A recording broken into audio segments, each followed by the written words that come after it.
round us up like the Indians. No, no, no, no, no, no, no. We felt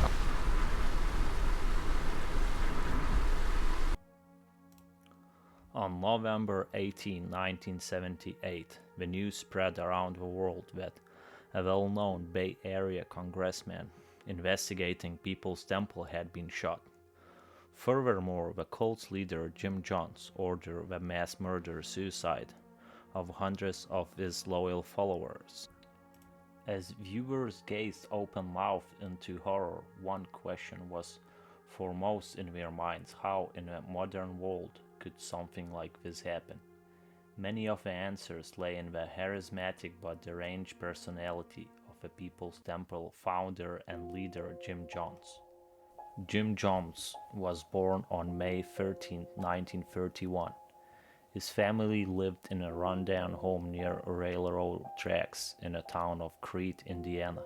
His father, James Jones, had been badly affected by fighting in the trenches during World War I. Some neighbors speculated that he had been exposed to mustard gas. Others dismissed him as an alcoholic. John's mother, Lynetta, was 15 years older than her husband and had been married once before. As a young boy, Jones was often sent outside with a packed lunch. He would wander around the neighborhood on his own and sometimes knock on neighbors' door and ask to be let in. In high school, Jones tended to hang around kids a few younger than him. They were easier to boss around and manipulate.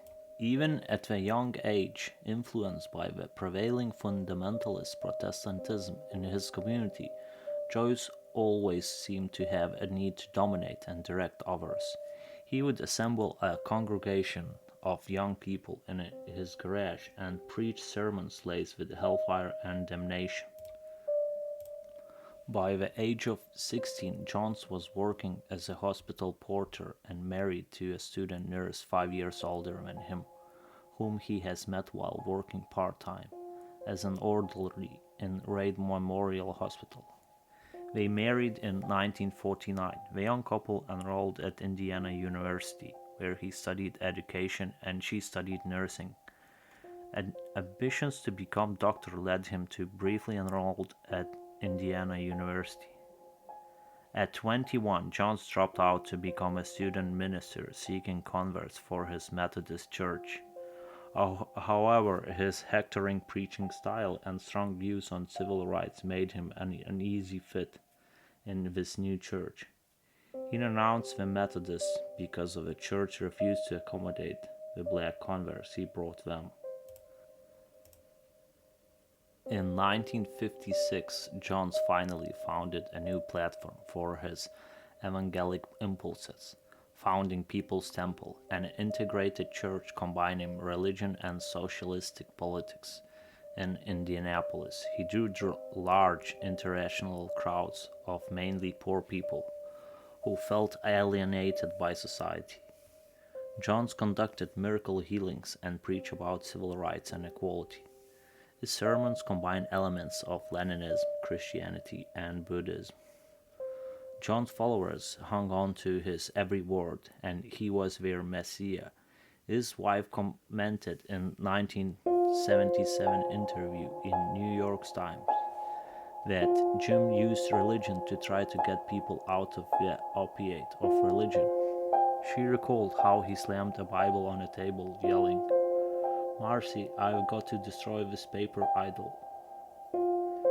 After Jones read an article in Esquire magazine that claimed that Mendocino County, California was one of the best places to survive a nuclear attack, he and the most loyal members of his delegation relocated to Mendocino's largest city, Ukiah, in 1965. However, Jones had another, more practical reason for moving. Under California's liberal welfare policies at that time, poor Temple's members would qualify for government aid, which could be handed over to Jones. In Redwood Valley, just 8 miles north of Ukiah, Jones set up a sprawling new church.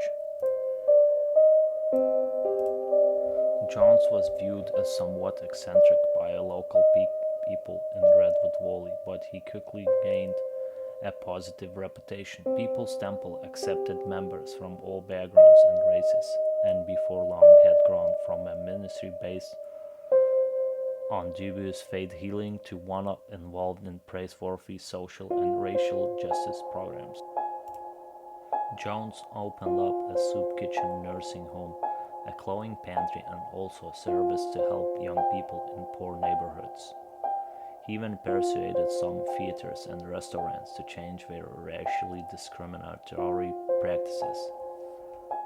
As political influence and reach of People's Temple grew, Jones opened a new branch in Los Angeles and San Francisco, finally relocating to Temple's headquarters in a building in San Francisco, California. Jones' profile was rapidly rising, and he cultivated connection with San Francisco's political elite. He was hailed as a blend of Martin Luther King, Einstein, and Mao by 31 First Mayor of San Francisco. The sense of community and acceptance that People's Temple appeared to offer enticed many idealistic souls to join. However, organization also had its very dark side. Ex-members claim that Jones exploited racial fears and instilled group paranoia, offering some followers began to grow disillusioned with or even frightened of Jones, who was becoming increasingly paranoid. Dark tales began to emerge from former members and saying being routinely beaten for violating the temple's strict rules. Defectors from the church came forward, saying that they had been pressured to sign over their homes and life savings, leaving them penniless and utterly dependent on the church.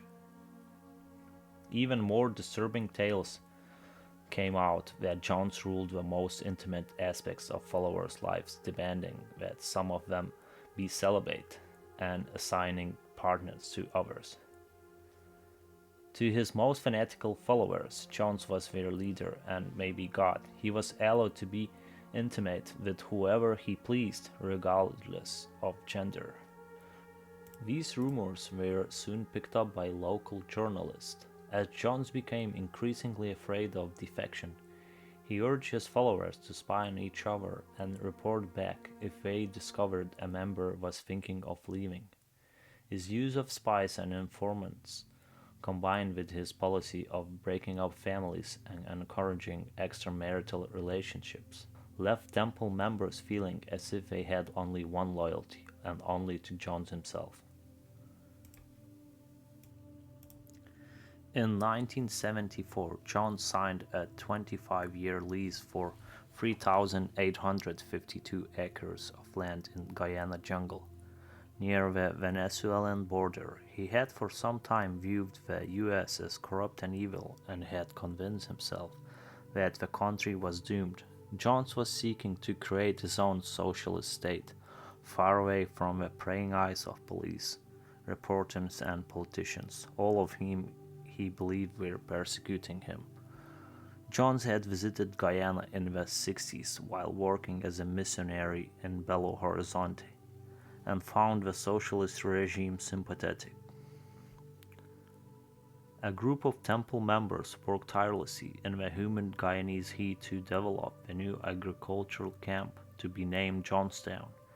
They built roads and wooden buildings, dorms, a dining facility, a school and medical facility. They raised livestock and grew fruit and vegetables. Conditions in Jonestown worsened dramatically following Jones' arrival. In particular, previously plentiful food became scarce, and medicines essential in a jungle environment were increasingly in short supply. On August 1, 1977, New West magazine, based in Los Angeles, ran an exposé that unmasked the real Jim Jones. The piece relieved the physical, emotional, and sexual abuse by some Temple members had endured, drawing on a first-hand accounts from 30 former members. The night before the story ran, Jones was tipped off about the contents, realizing that it would threaten his reputation and lead to an investigation by the authorities, Jones told his followers that they were under attack by outside forces and they should be ready to die for their beliefs. He ordered a mass exodus to Jonestown in Guyana, and almost 1,000 temple members obeyed. They arrived in Jonestown just before the magazine hit the shelves. The temple members who followed Jones to his socialist promised land soon discovered that Jonestown was no utopian heaven. They found themselves cut off from civilization. The nearest small town was Port Kaituma, some 7 miles away through dense jungle. New arrivals were met by a greeting committee and their passports and personal belongings were taken away. Any prescription medicines they were carrying were seized and by armed forces for John's personal use. By now, Jones was addicted to a wide variety of drugs, including Valium, speed, and LSD, all of which fueled his paranoid delusions. His drug abuse and deteriorating mental state made him increasingly erratic, and he demanded unquestionable loyalty and obedience from his cult followers. Meanwhile, back in USA, the New West article about Jones and the activities of People Temple had greeted a stir, and the media was working on follow-up stories, interviewing temple members who stayed behind. Then, in June 1978, Deborah Layton, the sister of one of John's trusted lieutenants, Larry Layton, escaped from Guyana while on an official trip to capital Georgetown. She declared that Jonestown was an armed camp and that Jones was regularly staging white night suicide drills in the middle of night in case that outside world should invade Jonestown. In November, U.S. Congressman Leo Ryan led a delegation to investigate claims of abuse and claims that temple members were being held against their will. He arrived in Jonestown, landing at Port Kaituma airstrip. To mark his arrival, People Temple held an enthusiastic concert while smiling members recited carefully scripted comments about how Jonestown was the best thing that has ever happened. Tragically, within hours, almost every last of them would be dead. This warm welcome initially inspired Ryan, but event took a sinister turn when Temple member Monica Bagby slipped Ryan a note saying that 16 Temple members wanted to return to the United States with Ryan. Ryan's decision to respond to these wishes would prove to be the catalyst for ensuing carnage. Jones was convinced that Ryan would instigate a process to dismantle all that Jones had built. Jones had dreamed of Jonestown, and he was determined that he and only he would destroy it. As Ryan and his entourage, as well as party of defectors, got ready to board 2 small aircraft at Port Kaituma airstrip, they were ambushed by a squad of armed enforcers known as Red Brigade, who had been dispatched by Jones. In addition, among People's Temple defectors, one-on-one, the plane was also Jones' enforcer Larry Layton, who started shooting and wounding 2 people. The gunfire from Red Brigade killed Ryan, San Francisco Examiner photographer Greg Robinson, newsman Don Harris, and cameraman Bob Brown. Patricia Parks, and a member of Temple who was leaving with the crew. 10 others were wounded. 5 of the party escaped to Port Kaituma in the smaller of the 2 planes. Back in Jonestown, an even greater horror was unfolding. Loudspeakers ordered members to the dining room, where Jones claiming that the community was about to be attacked by US-backed forces, ordered a revolutionary suicide, protesting the conditions of this inhumane world. He brought in a vat filled with a fruit-flavored coconut laced with Valium and cyanide, and ordered temple members to die with dignity. Some were forced to drink by armed guards of the Jonestown security force, while others willingly drank the deadly mixture, even pouring it into the mouths of their sobering children. Within the hours, 909 more people, including 267 babies and children, were dead. Only 36 members of People Temple who were in Jonestown on that day on the massacre survived. One disillusioned follower realized what was happening and hid underneath their bed. Another, who was hearing impaired, didn't hear the announcement. 11 temple members managed to escape into jungle before a mass murder-suicide began. All but one of the defectors who planned to leave with Congressman Leo survived the attack, but several were seriously wounded. A few other survivors were on official temple trips elsewhere at the time. Unwilling to succumb to cyanide poisoning and painful death, John shot himself in the head. Investigators later found a chilling 43-minute tape on which he could be heard encouraging temple members to have their children drink cyanide-laced punch before drinking it themselves. He admonishes those who can be heard in the background screaming and crying. Jones also left behind a note declaring that more than 7 million in temple assets should be donated to USSR. Where the money truly went is unknown even today. For many years, Jonestown massacre represented the largest loss of American civilian lives. It was surpassed only by the Twin Towers attack. As the news broke out and horrifying images of hundreds of lifeless bodies flashed around the world, many people were persuaded that those who followed Jim Jones to Guyana must have been naive and gullible. This may have been true, but the cult was also successful because Jones mercilessly took advantage of desires shared by many Americans, a longing for a purpose, family, and racial equality, and economic opportunity.